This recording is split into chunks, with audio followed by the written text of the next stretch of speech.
Buenas noches, Jairo. Hola, buenas tardes. ¿Cómo están? Aquí muy bien.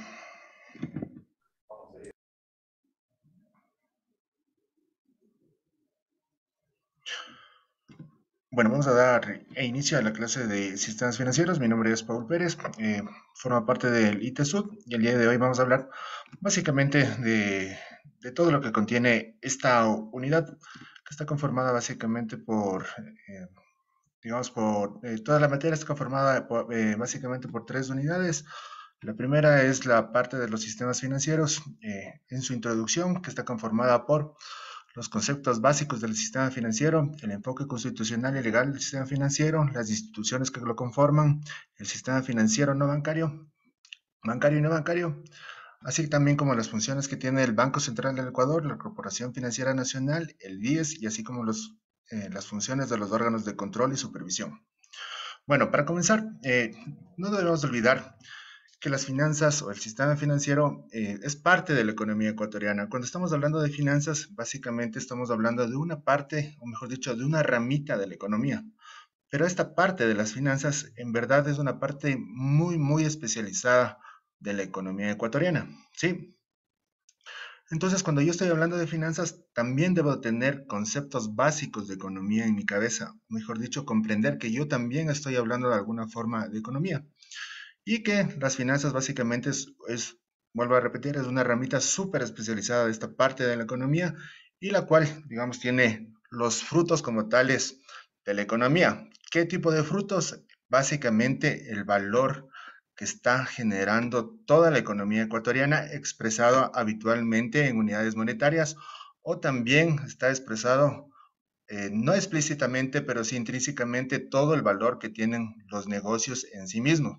Y como estamos hablando del sistema financiero, debemos de también entender que parte de estas unidades de negocio son todas las entidades financieras que en ahora en adelante también se pueden llamar EFIs, que es de las siglas de entidad financiera. Eh, entonces, para seguir continuando, tenemos algunos conceptos básicos dentro de lo que es un sistema financiero, pero cabe preguntarnos qué es un sistema, ¿sí? ¿Qué entendemos por un sistema? Un sistema es una organización sistemática de la información, ¿sí? Entonces, digamos que este sistema financiero tiene esa organización sistemática, ¿no? Está organizado de una forma organizada que recopila información con el propósito de manejar este tipo de información y tomar futuras decisiones en el corto y mediano plazo, ¿sí? Ahora, una de las grandes preguntas que nos podemos hacer es ok, sabemos que el sistema financiero es una recopilación de la información que debe estar efectivamente ordenada, sistematizada, pero ¿quién lo compone? ¿Qué efectivamente compone este tipo de información? ¿O quiénes son las personas que forman parte de este sistema financiero? ¿O cuáles son los actores involucrados que están dentro de este sistema financiero? ¿Y con qué propósito? ¿Cuál es el propósito de obtener un sistema financiero? ¿Cuál es este motivo que nos apalanca a hablar de un sistema financiero ecuatoriano? ¿Y cómo lo podemos entender? Entonces, básicamente, un sistema financiero eh, en este caso ecuatoriano o nacional, está conformado por las instituciones financieras, como lo habíamos dicho, que en este caso son los bancos, las sociedades financieras, las asociaciones, las asociaciones mutualistas de ahorro y crédito para la vivienda y las cooperativas de ahorro y crédito. Dentro de todas estas entidades financieras, que es el global de todo, están ofreciendo continuamente hacia todos los ecuatorianos o hacia todos los ciudadanos, están ofreciendo continuamente productos expresados en servicios, básicamente, que los usuarios lo van a hacer, digamos, según necesidad, van a transformarlo o bien le van a dar mayor valor agregado a ese tipo de inversión o bien lo van a transformar en simplemente un bien de consumo más, ¿ya? Pero ¿cuál es la característica que tiene todo principalmente ser un intermediario financiero en el dentro del mercado financiero? ¿Cuál es cuál es esa principal característica que tienen todos estos intermediarios financieros dentro de este sistema? ¿Cuál podría ser efectivamente esta relación que ellos tienen entre todos? ¿Qué me puedes decir, Jairo? ¿Cuál es la principal? ¿Qué tienen en común todos estos actores del sistema financiero? ¿Cuáles que son bancos, que son cooperativas, que son mutualistas, que son sociedades financieras, que son sociedades de intermediación financiera? ¿Qué tienen en común que los hace formar parte del sistema financiero? Bueno, yo pienso que es captar dinero de los cuentaristas o prestamistas. También puede ser prestar dinero o controlar el manejo del dinero de las personas. Te escucho bastante bajito, pero creo que estabas hablando sobre el dinero, ¿no? Sí, yo pienso que una de las actividades o la función principal que tienen estos entes es la de captar dinero y controlar el manejo del dinero de las personas. Exactamente. Vamos a hacerle en términos mucho más grandes y vamos a decir que lo en común que tiene o lo más característico que tienen todas estas entidades financieras que hemos nombrado es el manejo de recursos, ¿ya? No tácitamente el dinero, pero sí en su gran mayoría es dinero. Debemos de recordar que no solamente es dinero expresado en unidades monetarias, sino también expresado en otro tipo de bienes, de activos fijos, digamos, fijos y no fijos, que, eh, que efectivamente lo manejan con el propósito de captarlos y obviamente después irlos colocando. Ahora, ¿cuáles son los organismos que tenemos como rectores o cuál es la principal, mejor dicho, cuál es el principal organismo rector dentro del sistema financiero que tenemos dentro del Ecuador? Entonces, uno de los principales, o mejor dicho, el principal es el Banco Central del Ecuador. Hacia el Banco Central del Ecuador, todas estas entidades financieras, como ya nombramos, son bancos, mutualistas, cooperativas de ahorro y crédito y otras entidades que se dedican a realizar la intermediación financiera, están supeditadas y hacia las cuales el Banco Central, mejor dicho, hacia el cual estas entidades financieras emiten información hacia el Banco Central con el propósito de que él establezca un control, ¿no?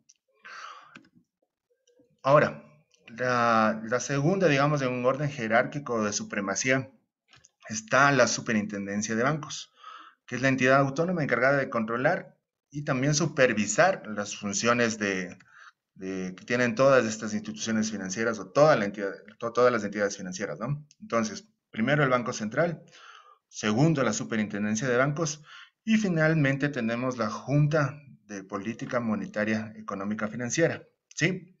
Entonces, estos son los tres grandes organismos que forman parte del sistema financiero y que se encargan de lo que hemos siempre visto en administración o, digamos, o en gestión financiera, que es encargados de planificar, organizar, dirigir y controlar. Planifican, organizan, dirigen y controlan todos los tipos de manejo de recursos que tienen las entidades financieras dentro del Ecuador. ¿Sí? Entonces no hay que olvidarnos, todas las entidades financieras tienen en común una principal característica que es el manejo de recursos. Efectivamente, la mayoría de recursos están expresados en dinero, digamos que un 20% no lo están expresados en otro tipo de activos no corrientes. También el sistema financiero está conformado por, mejor dicho, está supeditado, lo controlan tres organizaciones grandes que son el Banco Central del Ecuador, la Superintendencia de Bancos y finalmente la Junta Bancaria de Regulación. Ahora, eh, vamos a hacer, digamos, una recopilación de cuál es el alcance y las regulaciones que tiene el sistema financiero ecuatoriano, ¿sí? O mejor dicho, cuáles son esas normas jurídicas que deben de cubrir a estos bancos privados y públicos, a estas cooperativas de ahorro y crédito, a las mutualistas, a estas casas de cambio o estas sociedades financieras o este tipo de otras compañías de servicios que ofrecen intermediación. ¿Sí? Entonces, para lo cual, primero vamos a observar un pequeño video para entender también cómo se está, digamos, cómo funciona el sistema financiero como tal. Es un pequeño video de unos 7 minutitos, por favor. Analiza el ahorro que genera agente de economía. Es el mencionar instituciones, me refiero a bancos que intervienen directamente. Y esto a su vez analiza el ahorro que generan agentes económicos con capacidad de financiación hacia aquellos otros que en un momento dado requieren mencionada financiación. Dicho en otras palabras, los bancos intervienen, canalizan mencionados ahorros para generar préstamos. Dentro de esta gráfica represento cómo los bancos intervienen directamente en el sistema financiero ecuatoriano.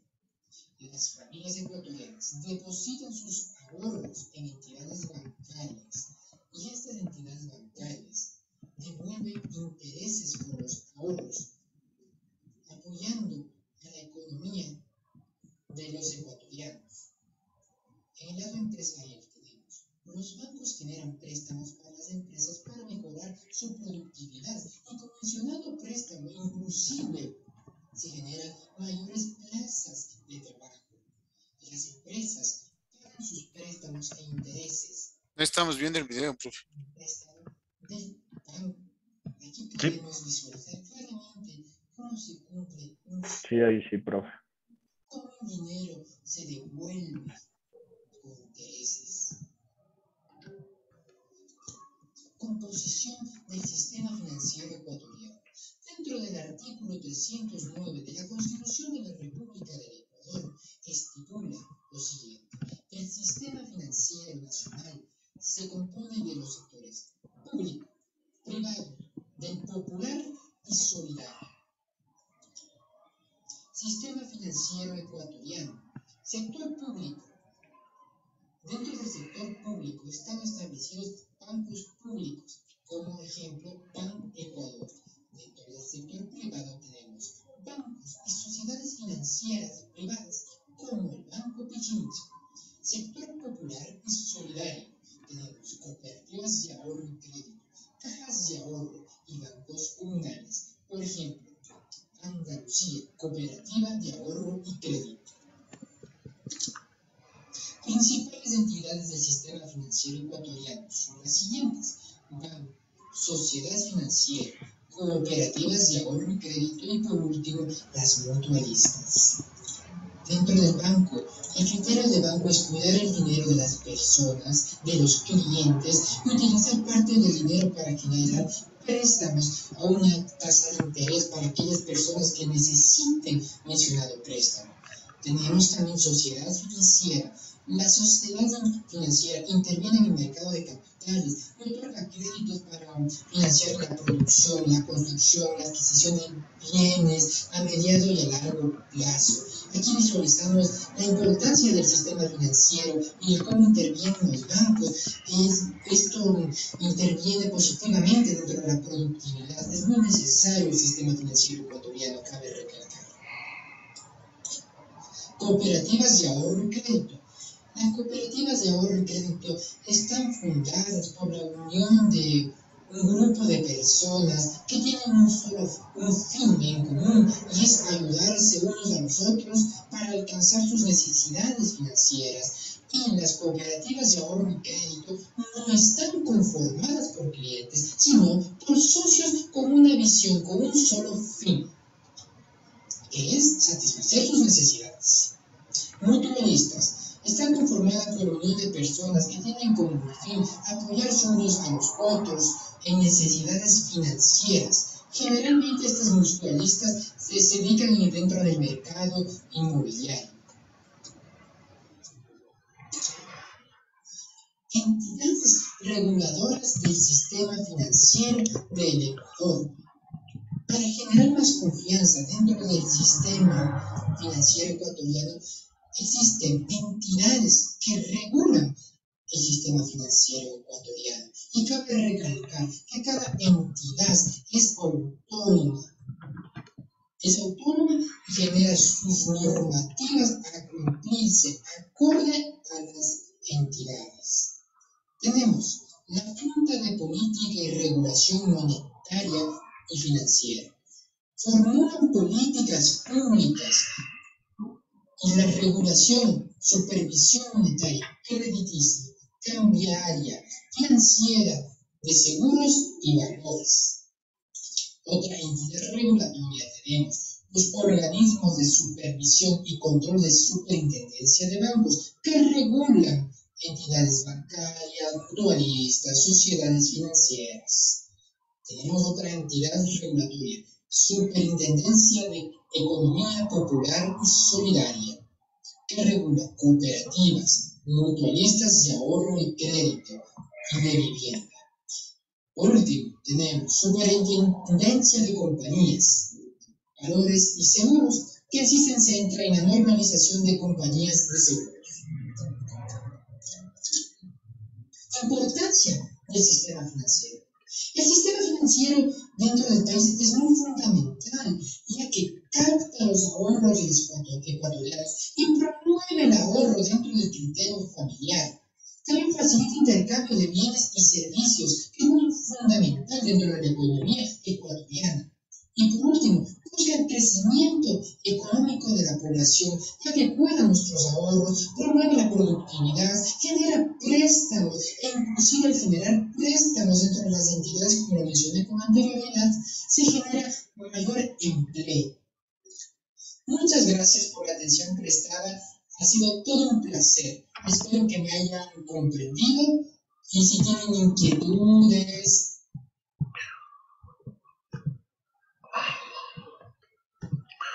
Bueno, entonces básicamente en este video nos hablaba de cómo es la formación del sistema financiero, cómo está compuesto. Eh, bueno, básicamente ahí también como una parte interesante nos habla de la cierta pedagogía que puede existir dentro del sistema financiero, ¿no? Porque lo está clasificando o lo clasificó, en ese caso lo clasificó como público-privado y también estaba hablando del sector económico popular y solidario, ¿ya? También se puede, digamos, hacer ese tipo de clasificaciones. Lo que sí no nos podemos olvidar es de todo el tipo de organizaciones que existen. Por ejemplo, ¿no? Debemos de tener bien claro y estar súper conscientes que en el Ecuador existe banca pública. Digamos que los dos principales bancos públicos que tiene el Ecuador es la Corporación Financiera Nacional y también es el BANE o Ban Ecuador, que antiguamente fue el Banco Nacional de Fomento, que, bueno, recién por cuestiones políticas se hizo este cambio reciente de hace 2 o 3 meses, ¿sí? Ahora tenemos un caso especial con el Banco del Pacífico, porque es 50% público y también es 50% de su paquete accionario es privado, ¿ya? Ahora, bancos privados es todos los demás que tienen cualquier nombre, ¿no? Puede ser Pichincha, puede ser Procredit, puede ser América, puede ser Produbanco, son todos los otros tipos de banco, ¿ya? Ahora, dentro del sector económico popular y solidario se encuentra todo el sinnúmero de cooperativas de ahorro y crédito. Solo las de ahorro y crédito, no nos debemos de confundir que aquí posiblemente puede estar alguna cooperativa de taxis. No, no forma parte del sistema financiero como tal, pero sí forma parte de la economía popular y solidaria. Entonces, no podemos confundir, digamos, esos dos tipos de cosas, ¿no? También están, digamos, estas famosas bancas comunales que forman parte también del sistema financiero. Pero si yo hablo, por ejemplo, digamos, de una cooperativa, me invento, una cooperativa de ganaderos de peluche. Entonces, ellos forman parte del sistema, mejor dicho, de parte de la economía popular y solidaria, pero no forman parte del sistema financiero. ¿Sí? Ahora, hay algo muy importante que no debemos de olvidar, ¿ya? ¿Qué es lo que estamos hablando a cada momento? ¿Qué es este marco teórico, o mejor dicho, este marco conceptual que forma parte del sistema financiero? Por ejemplo, si yo hablo de un banco, ¿qué entendemos que es un banco? Ulises, ¿qué me puedes decir? ¿Qué es un banco? ¿Qué entiendes que es un banco? Yo entiendo por banco que es un lugar donde uno va a depositar con confianza su dinero para que éste a la vez, por medio de intereses, suba ese capital que tú estás confiando a esa institución. Exactamente. Digamos que yo voy al banco con el propósito de que el banco cuide mi dinero. Perfecto. Ese es el concepto fundamental de banco, ¿ya? Algunos, digamos que, algunos autores dicen que, bueno, utilizan parte de este dinero y lo entregan o lo tratan de colocar o lo tratan de dividir en partes con el propósito de obtener más beneficiarios de este ahorro que Ulises está haciendo, ¿no? Pero recordemos que no podemos verlo de una parte, digamos, muy individual, sino es, digamos que hay muchos Ulises que están al mismo día y en el mismo momento están depositando y que supuestamente el banco utiliza esta parte del dinero que está asegurado a cierto plazo para efectivamente generar más productos financieros. Perfecto.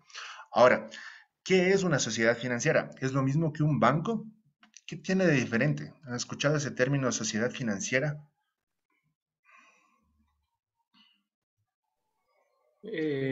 Lo que veo que la sociedad financiera lo que hace en sí es dar agilidad o préstamos para la producción, para generar lo que son puentes, edificios. Eso fue lo que Exacto, pude perfecto, visualizar. Ulises, le has dado en todo el clavo. El objetivo de la sociedad financiera efectivamente es colocar capitales o, digamos, colocar capitales. ¿Con qué? Con el propósito de que den fomento productivo, ¿no? Básicamente puede ser de producción agropecuaria, construcción, puede ser igualmente de comercio, de artículos al por mayor, artículos por al por menor. Y ese es el propósito único de la sociedad financiera, ¿no? Brindar capitales y medidas de capitalización con el propósito de generar actividad económica dentro del país. ¿Sí? Está perfecto lo que dices. Eso ¿Y y cuál es la diferencia en sí con el banco? No se basa en el mismo principio.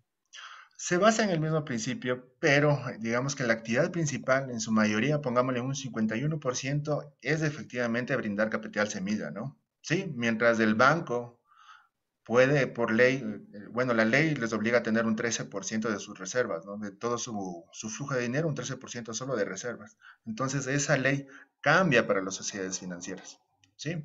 Porque su No objetivo se es otro. escuchó, profe, ahí se cortó. A ver, No se escuchó esa última parte porque se interfirió. ya.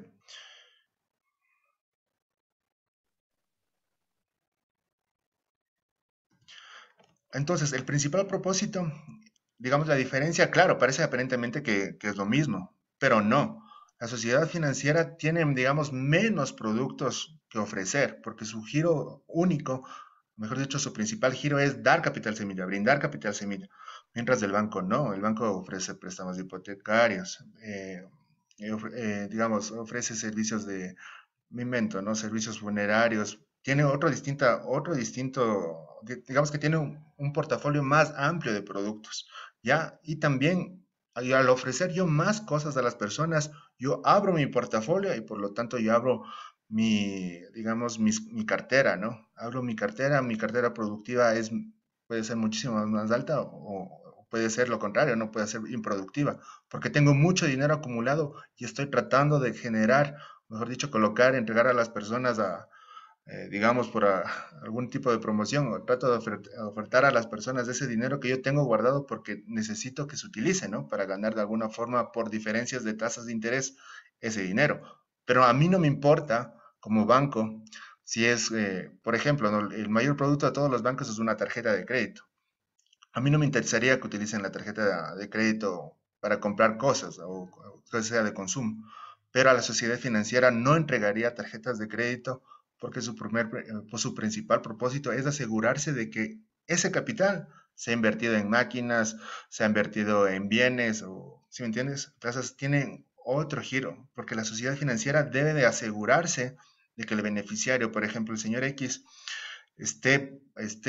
digamos, tenga la convicción y tenga toda la idea bien cuadrada de su negocio para yo entregarle ese dinero que como sociedad financiera yo necesito que sea un capital semilla, ¿no?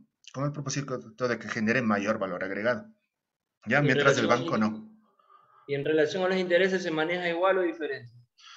Hay diferencias, bueno, creo que más adelante vamos a ver un poquito lo que es las tasas de interés, pero lo que sí te puedo decir es que debes de entender que hay una diferencia primordial entre tasas referenciales, tasas reales y tasas nominales, ¿no? Entonces, la realidad puede ser mucho más cruel de lo que muestra una tasa referencial, ¿ya? Entonces, sigamos avanzando. Ya, las cooperativas de ahorro y crédito, ¿qué son? ¿Qué entendemos, Jairo, ahí? ¿Qué es una cooperativa? Tal vez puede ser un grupo de inversionistas que igual captan, prestan En, dinero, en este apoyan. caso, Jairo, no, inversionistas no. Digamos Ya. que como le bajamos de nivel, son socios, todos son socios de ahí, nadie es inversionista, todos son socios, Ok. nadie tiene un paquete mayoritario de acciones. Todas las participaciones son por igual y eso los convierte en socios a todos, ¿no? Porque todos Ah, estamos perfecto. participando de forma igualitaria. Entonces es Ya, un grupo de socios. es un grupo de socios, pero ¿cuál es la diferencia?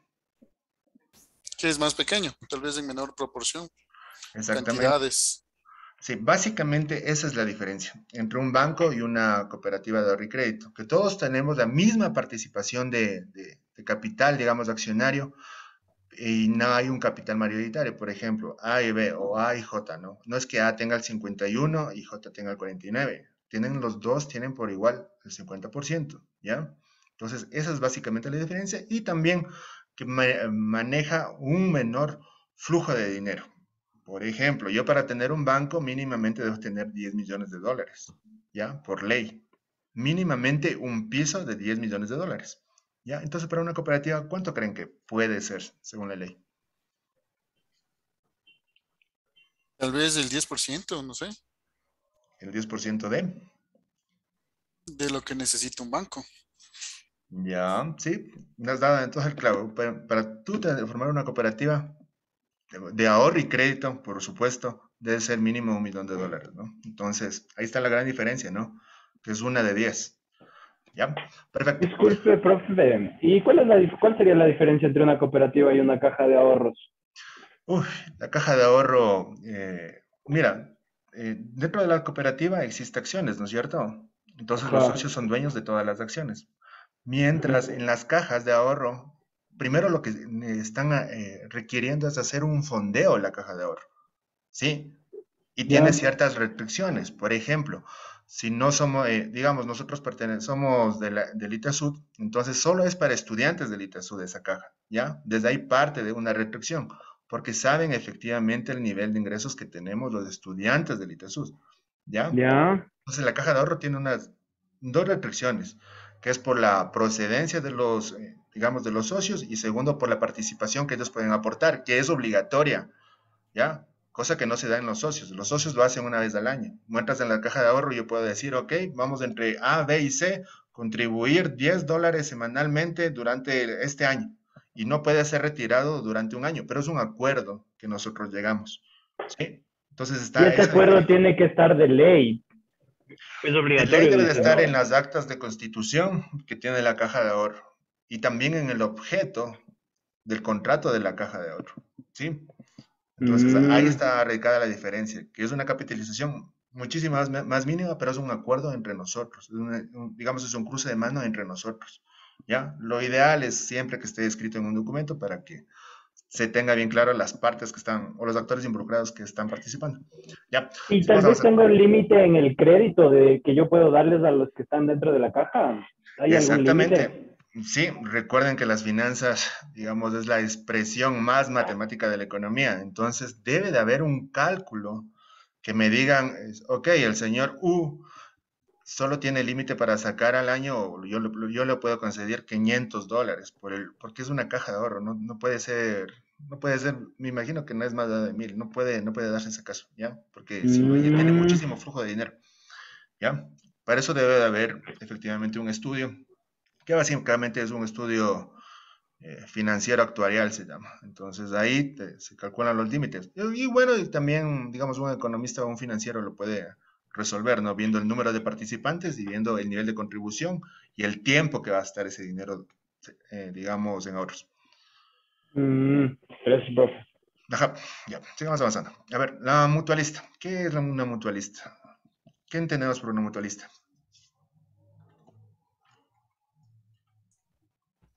Tal vez que se dedica a la gestión de vivienda. Yo he escuchado eso. Sí, básicamente, alguien me está diciendo, levanten la mano. Espérenme un momento. Ya. Entonces, básicamente,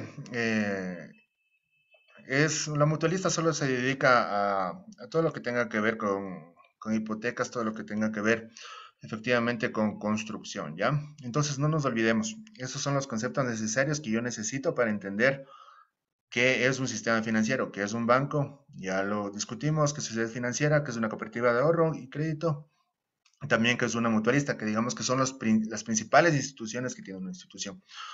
Ahora, de estas, digamos, todo el sistema financiero está regulado por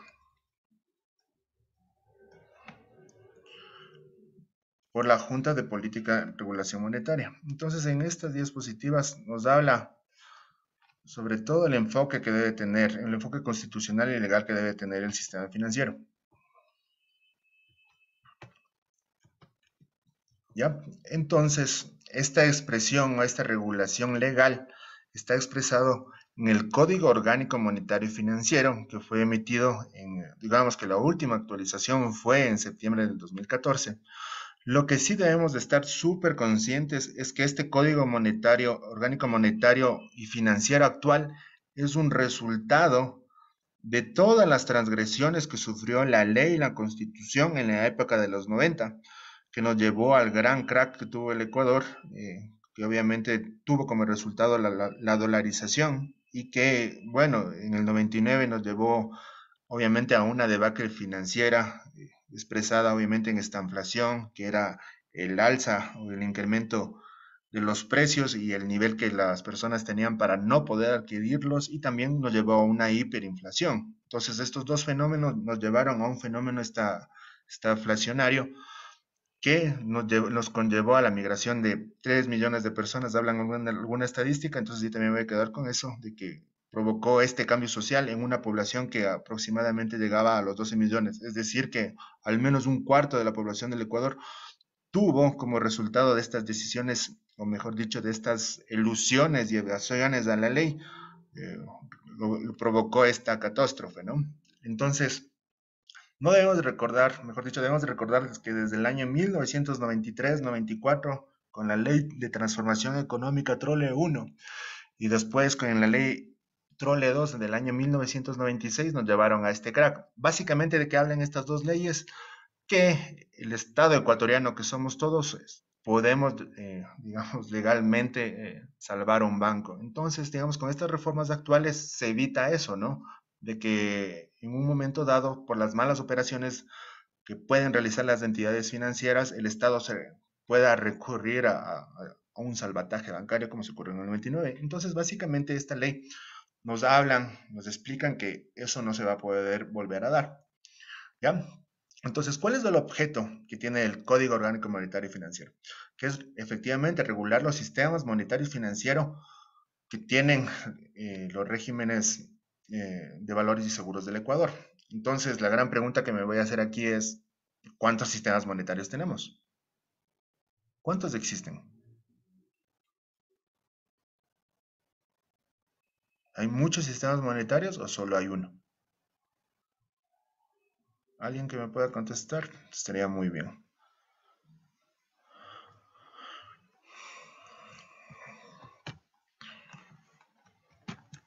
Es un solo sistema monetario que convive entre todos. Exactamente, solo tenemos un sistema monetario, ¿no? Que es el dólar. En el Ecuador no está aceptada las criptomonedas por ley. Entonces, no es que yo pueda transar con bitcoins, ¿ya? O no es que yo pueda aceptar, me invento de nuevo, no puedo aceptar sucres, ¿no? Entonces deben recordar eso. Por ley, no puedo aceptar otro tipo de dinero que no sea dólares. Porque si los acepto, ya estoy, digamos, en una ilegalidad, ¿no? Si me dicen, Paul, cómprate 1 millón de bitcoins, está a 17,000. Digo, ay, qué bien.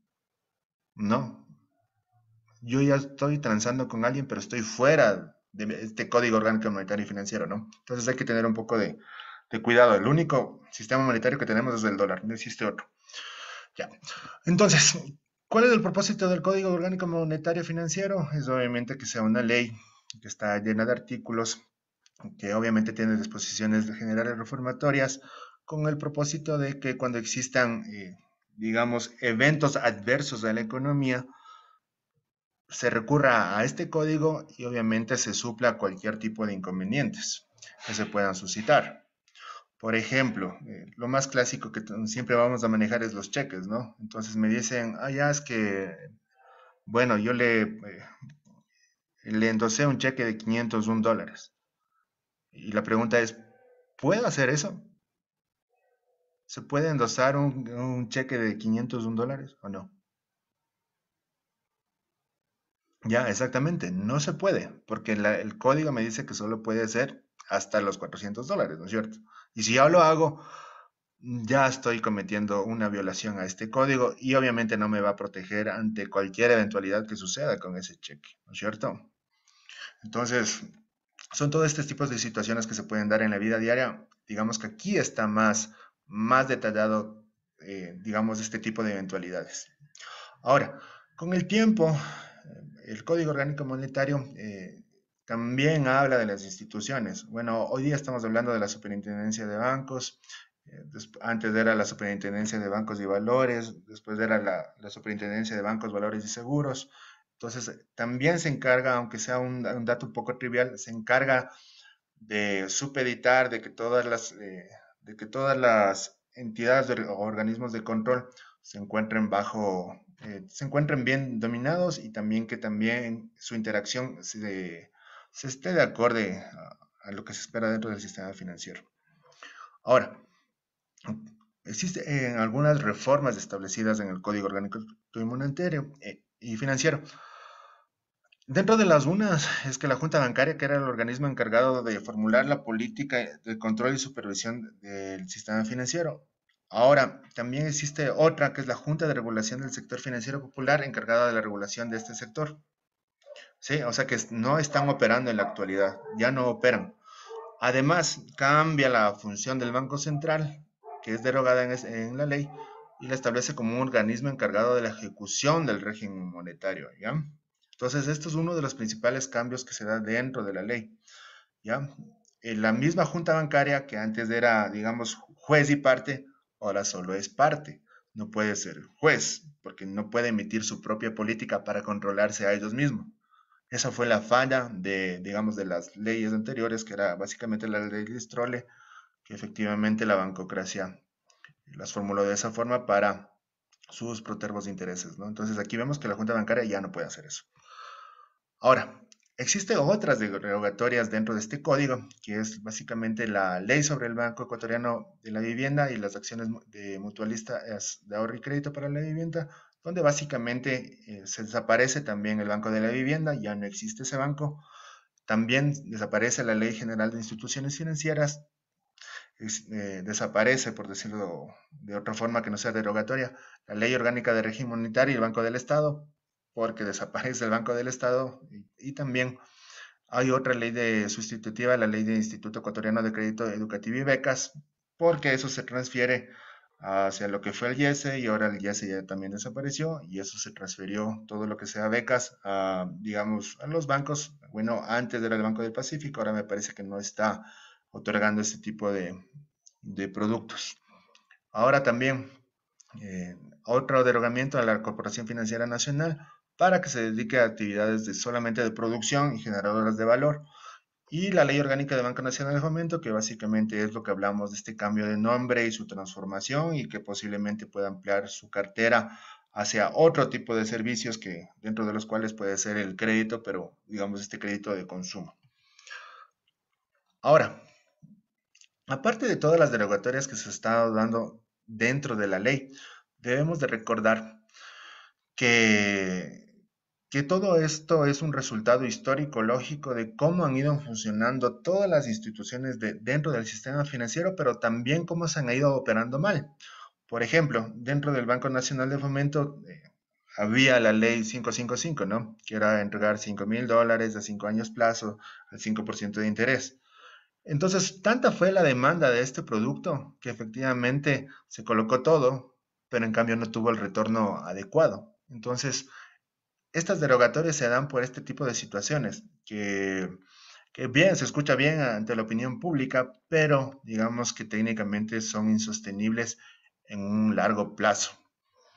Ahora, existe, digamos, dentro de este código una recopilación de leyes, como son la Ley General de Instituciones del Sistema Financiero, la otra, que es la Ley de Cheques, y también la Ley de Almacenes Generales de Depósitos, que es, dicho en otras palabras, es la Ley de Reserva Monetaria, ¿no? Que estábamos hablando de que efectivamente ahora es del 13% para bancos, que las cooperativas también le subieron el piso del 8 al 10, que las mutualistas deben dedicarse solo a actividades exclusivamente de construcción, y eso está al 11%. Entonces, son este tipo de regulaciones que se dieron en este caso. Ahora, podemos observar todas las principales acciones que tiene el Código Orgánico Monetario y sus objetivos, ¿no? Que está potenciar, asegurar, procurar, mitigar, proteger, profundizar, fortalecer, fomentar. ¿Pero qué? Básicamente, digamos que en resumidas palabras, todos estos objetivos, en resumen, nos habla de que todo sea adecuado, de que todos estos recursos que tiene el sistema financiero deben de generar para ambas partes de incentivos que generen mayor valor agregado a la sociedad y efectivamente que no exista, digamos, desacuerdo, sino más el propósito es que todos los actores o todos los sectores se encuentren bien interlazados. Dime, Ulises. Profe, le quiero hacer una pregunta. Nuestro Ecuador tiene reserva. Y si la tuvo, y si no la tiene, y si la tuvo, ¿hace qué tiempo la tuvo? Reserva monetaria. La reserva monetaria viene desde el año de 1930, con la instauración de la misión Kemmerer. Entonces ahí nos hablaban de que efectivamente existía una paridad. Bueno, el Ecuador comenzó con una paridad de un sucre, un dólar, ¿no? Entonces cuando vino la misión, se habló de que efectivamente todos estos sucres podían ser transformados a un doblón de oro. Entonces, desde ahí comienza la historia de las reservas monetarias en el Ecuador, desde 1930, específicamente 1937, con la instauración de la misión Kemmerer. Y después de la Segunda Guerra Mundial, digamos que viene otra ley, que es la ley Marshall, entonces que nos obliga a todos los actores dentro de la Organización de Naciones Unidas a tener un fondo en común. Entonces, básicamente, ahí comenzó el nacimiento de las reservas internacionales. ¿Sí? O sea, prácticamente no, a la actualidad ya no tenemos. No. No O ha sea, las habido. reservas actuales del Ecuador en este mes deben de estar al menos por los 13.000 millones de dólares, por los excedentes en producción petrolera, ¿no? Entonces, el presupuesto del Estado está a 52, me parece que 54.5 dólares, pero digamos que la venta del petróleo está en promedio más allá de los 100 dólares, ¿no? Entonces, todo ese excedente va para esa reserva, por ley, ¿ya? De ahí cómo se maneja esos recursos ya depende mucho de la política económica que tenga ese gobierno, ¿sí? O sea, efectivamente, en la actualidad de reservas tenemos 13.000 millones de dólares, en 13 distintos, mil ¿no? millones. Puede ser en metales, puede ser, digamos, en dinero fiat o en papel billete, como lo entiendan ustedes. Entonces, ya depende mucho del manejo de la política económica que tenga ese gobierno para la procura o la mejora del Estado, ¿no? Sí, pero históricamente siempre ha Exacto. existido. Ahora, el Código Orgánico Monetario y Financiero tiene sus principios. Entonces, uno de los, son 6. Entonces, uno es la prevalencia, el otro es la subordinación que tiene el ámbito monetario y financiero de los valores. Es decir, ¿cuál vale más si yo tengo, por ejemplo, tengo oro y tengo, digamos, el papel, el dinero fiat o todo lo que sea monedas, billetes es dinero fiat, ¿no? Entonces ahí nos habla de una subordinación que tiene el dinero, cuál va a tener prevalencia dentro del sistema financiero, o mejor dicho, qué es lo mejor que yo puedo tener como banco dentro de mis reservas. Ahí también nos habla de que el principio de ejercer la soberanía monetaria y financiera y la inserción en la estrategia internacional, lo que estábamos hablando, ¿no? Que desde que se creó la ONU existen reservas monetarias, entonces nosotros respondemos a este manejo internacional de la economía y de las finanzas también, no estamos en una isla.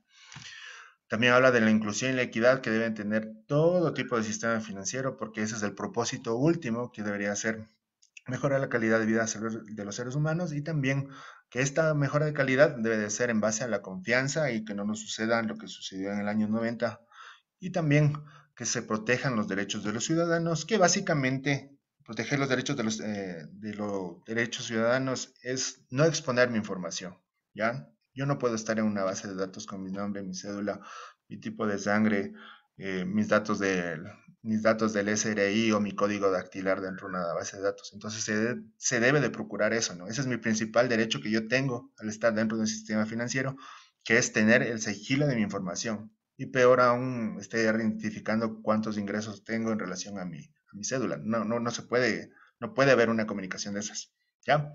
Eso es básicamente el principal, es uno de los principales principios que tiene el sistema financiero.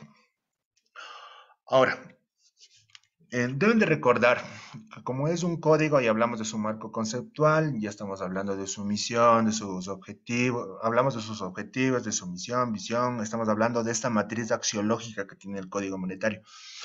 Pero no se olviden que dentro de esta matriz axiológica o filosófica que tiene el código, también tiene su política, ¿no? Yo puedo, digamos, es lo de siempre, digamos, ¿no? Queremos ser el mejor país, el mejor país, el mejor país. Tenemos el mejor código monetario, el mejor código monetario y financiero, pero si no tiene política, no se efectúa, ¿no? Queremos ser el mejor país, pero ¿dónde está escrito? ¿Ya? Entonces, ¿dónde está escrita la política económica, monetaria del país? Es en el código. Es como, es como, digamos, en la política, ¿no? Queremos ser el mejor país, pero ¿dónde está la política escrita? Y esa política debe de estar escrita en el Plan Nacional de Desarrollo, ¿sí? Entonces es lo mismo. Queremos tener el mejor sistema financiero, pero ¿dónde está escrita la política? La política está escrita dentro del Código Orgánico Monetario y Financiero, ¿sí? Entonces eso no se debe de olvidar. Ahí está la política monetaria del país, dentro del código. ¿Ya? Ahora, obviamente, como tiene diferentes actores, un actor súper importante es la Junta de Política de Regulación Monetaria y Financiera, porque este organismo es parte, digamos, obviamente es donde están interactuando los bancos, donde están las sociedades financieras, los mutualistas, las cooperativas, están expresados ahí, que son el gran actor, ¿no? Entonces, ellos forman parte de la Junta de Política de Regulación Monetaria y Financiera.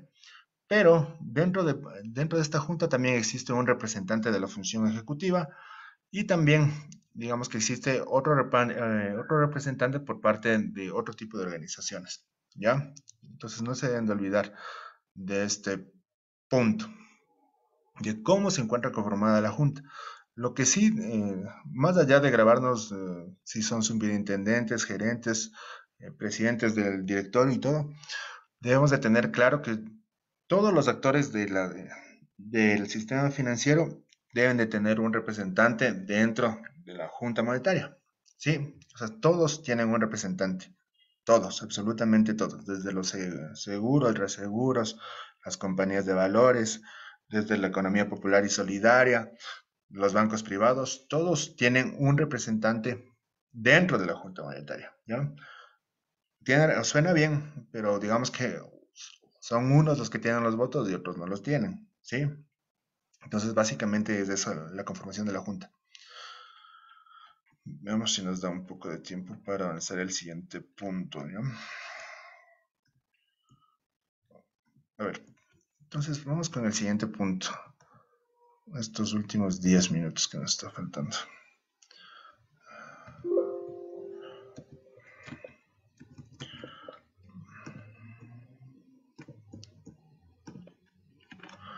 Ya.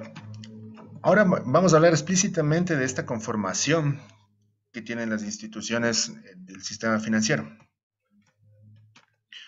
Ya, entonces, como ya lo habíamos visto, ¿no? También se puede hacer esa clasificación de una forma, digamos, pedagógica, ¿no? Decir que está conformado por parte del sector público, privado y de la economía popular y solidaria, que básicamente es la EPS, ¿sí?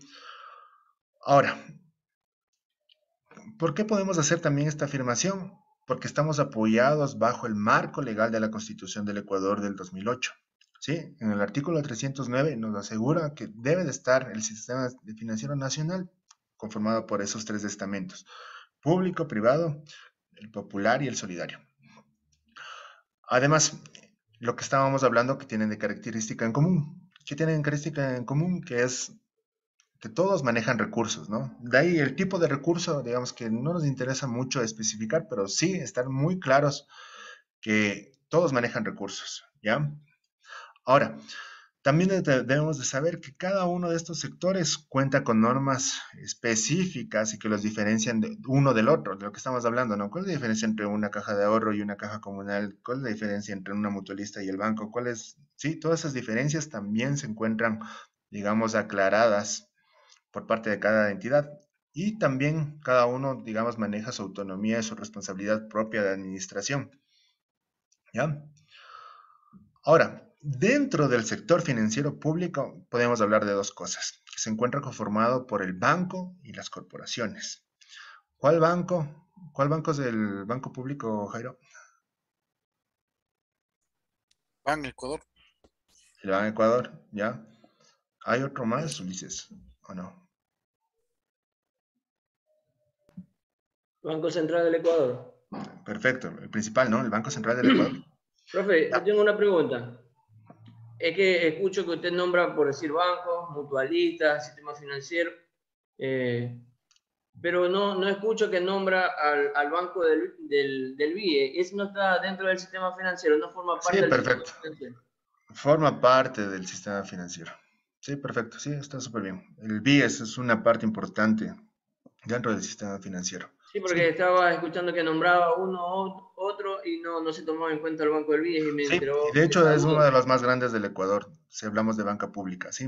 Pero le excluyo un poquito porque, digamos, como es solo para personas que contribuyen al IES, digamos que ahí hay una cierta, no es tan público como creemos, ¿no? Entonces, solo por eso, por ese pequeño detalle de que no todas las personas contribuimos hacia el Instituto Ecuatoriano de Seguridad Social y por tanto no tendría acceso a los servicios que tiene el BIES, ¿sí? Y a comparación del banco del Ecuador al banco del BIE, ¿es bastante la diferencia o El Banco capaz Central del que... Ecuador, el Banco Central del Ecuador solo trata con otro tipo de bancos, ¿no? No es que yo, como yo, Paul Pérez, voy y quiero abrirme una cuenta dentro del Banco Central del Ecuador. No, eso no se puede dar, a menos de que tenga 10 millones de dólares en mi cuenta y diga, ok, quiero hacer un banco, ¿no? Y ahí sí soy cliente y formo parte del Banco Central del Ecuador. ¿Sí? Okay. Sí, esa es la limitación. Ahora, las corporaciones, la única corporación que existe, que es la Corporación Financiera Nacional, ¿ya? Que es encargada de lo que estábamos hablando, ¿no? De entrega de créditos con el propósito de que sean productivos. Ahí, por ejemplo, yo no puedo ir con un plan de negocios de importación, de importación de zapatos, o no puedo ir con un plan de negocios de importación de todo lo que sea vestimenta, ¿no? Porque me van a rechazar de plano, ¿no? Entonces nunca me van a entregar un crédito para importación de bienes, jamás en la vida, dentro de la Corporación Financiera Nacional, ¿sí? Entonces eso deben tener presente de que tienen ciertos tipos de giros de negocio. Ya, a ver, sigamos avanzando. Ya, entonces, aquí nos habla efectivamente de esta integración, ¿no? Del Banco del Estado, del Banco del Ecuador, que reemplaza al Banco Nacional de Fomento, y también dentro de las corporaciones, nos habla de la Corporación Nacional de Finanzas Populares y Solidarias. Y la gran pregunta es, ¿qué es la Corporación Nacional de Finanzas Populares y Solidarias? ¿Qué es? ¿A quién le otorga esta corporación? ¿Puedo ser parte yo de la corporación? ¿Sí o no?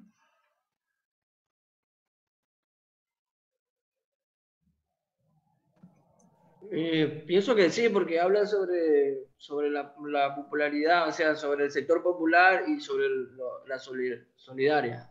Pienso que Claro, sí. suena bien, ¿no? Popular y solidario. Ya, pero Jairo, ¿puedo yo ir a la corporación? ¿Yo, como Paul Pérez, puedo adquirir algún producto que tenga la corporación o no?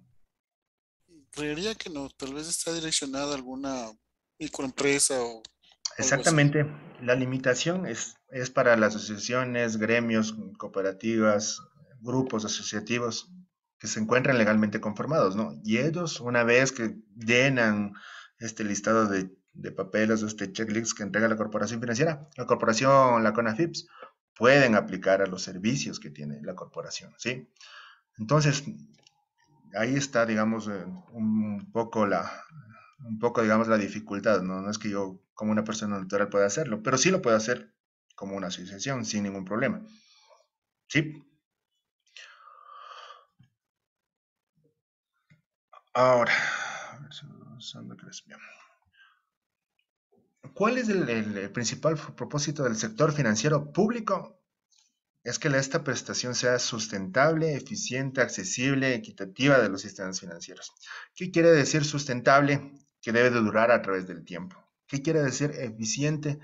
Que se deben de recurrir a la minimización de los costos y a la maximización de los gastos. ¿Sí? Accesible, que yo pueda tener información a cualquier momento de A o X sector, ¿sí? En un día debo de saber cómo se encuentra, por ejemplo, me invento, ¿no? El sector florícola. Debo de saber si tiene auspicio público, yo debo saber cómo está ese sector al día de hoy, lo debería de saber al día, ¿no? Y equitativa de servicios financieros, que, bueno, en la práctica no se da mucho porque el dinero, digamos, se va acumulando en ciertos sectores de la sociedad. Entonces, eso es la lucha que, digamos, que tiene el sector financiero público. Y también, obviamente, que lo que dije, ¿no? En el sector público yo no puedo aplicar a cosas de comercialización porque efectivamente no me lo dan. El propósito es que sea productivo, de que genere mayor valor agregado y que también esto esté alineado a los planes de desarrollo. Y debemos de recordar que los planes de desarrollo están alineados a los objetivos de desarrollo sostenible. Entonces, por ahí va, digamos, los giros de negocios que son súper aceptables dentro de la economía pública. ¿Ya? Ahora, el sector financiero privado se encuentra dividido en tres, que son los bancos múltiples y los bancos especializados. Los bancos múltiples, por ejemplo, es el Banco del Pichincha, ¿ya? Un banco especializado, ¿cuál creen que puede ser? Citibank, tal vez. Exactamente, un Citibank, el Procredit, que habitualmente son bancos pequeños o medianos que efectivamente están en la búsqueda de cartera o en la búsqueda de pequeños clientes con el propósito de irlos formando y esa formación esperar que sea productiva, lo que estamos viendo, ¿no? Que sea de largo aliento y que efectivamente sean grandes empresarios con el tiempo, ¿no? Ese es el propósito principal de los pequeños bancos especializados, pequeños y medianos bancos especializados. Ahora, de servicios financieros. El más clásico de los de privado de servicios financieros es sin duda alguna Diners Club, ¿no? Diners Club del Ecuador, efectivamente, ofrece servicios financieros. Creo que es el más famoso de todos, que podemos hacer un ejemplo de que ellos se encargan de la oferta de esta gama de productos que básicamente están alineados a una tarjeta de crédito para que se entienda y que ellos se encargan de ofrecer bienes, paquetes por algún tipo de consumo, ¿no? Que está relacionado con el monto de compra, con el tipo de bien que voy adquiriendo y les voy beneficiando, digamos, o dándole ventajas con puntos, con cuestiones así para que se entienda un poco de qué se trata servicios financieros. Ahora, servicios auxiliares del sistema financiero. Básicamente, existen pocas aquí. Claro, Diners Club también se encuentra dentro de esto. ¿Por qué? Porque ellos tratan de comprar la cartera castigada con el propósito de recuperarla. O también, lo voy a hacer un ejemplo así súper práctico, es cuando yo tengo muchas facturas por cobrar y yo, Paul Pérez, me desbarato cobrando al señor A, al señor J.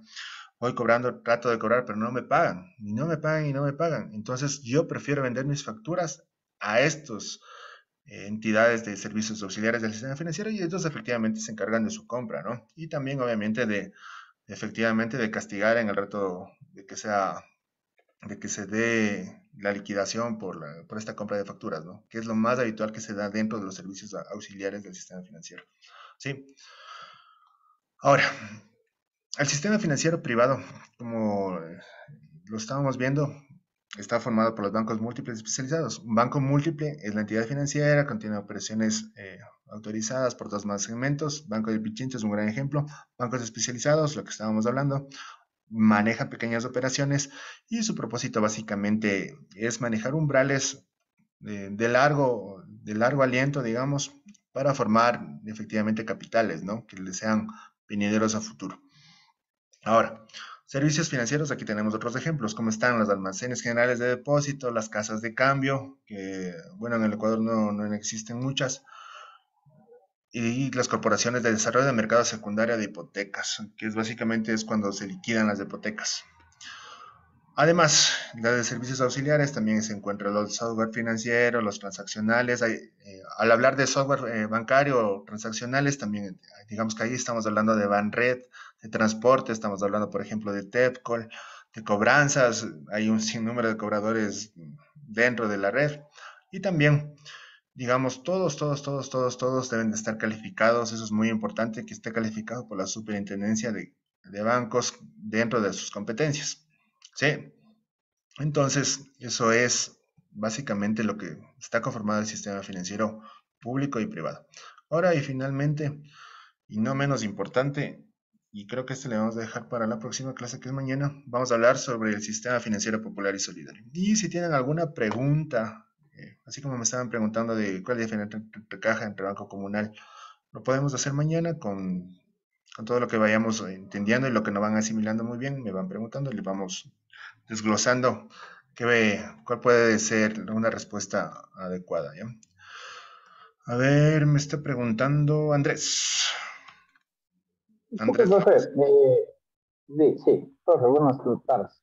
Disculpe, el día de mañana también sí sería posible ver el tema del primer deber, de un ejercicio que está ahí para poderlo resolver.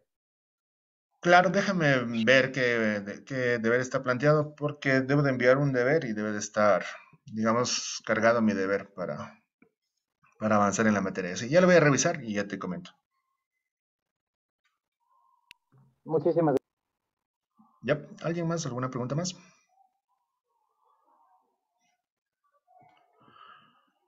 Bueno, a ver, espérame en el chat. ¿Qué tenemos como deber? Bueno, aquí también Silvana me está preguntando sobre el deber. Ya voy a observar de qué ejercicio se está tratando para ver si es efectivamente de. ¿Cuál es la duda ahí en el deber, Silvana? Ya que te conectaste. Sí, lo que pasa es que hay que resolver un ejercicio y la verdad no sé cómo resolverlo. Entonces, por eso es que comentaba ¿De sistemas mi amigo financieros? Andrés también para... Así es, ajá. Es el primer deber. Ya, perfecto. Ya le voy a observar de qué se trata el deber y los comento Muy mañana. gentil, Y gracias. los primeros minutos les comento de qué se trata y cómo vamos a avanzar, ¿ya? Es muy gentil. Ya. Gracias. Entonces, chicos, conmigo que tengan buenas noches y nos vemos hasta mañana. Cuídense todos. hasta mañana. Chau, chau. Hasta mañana. Buena. Tu.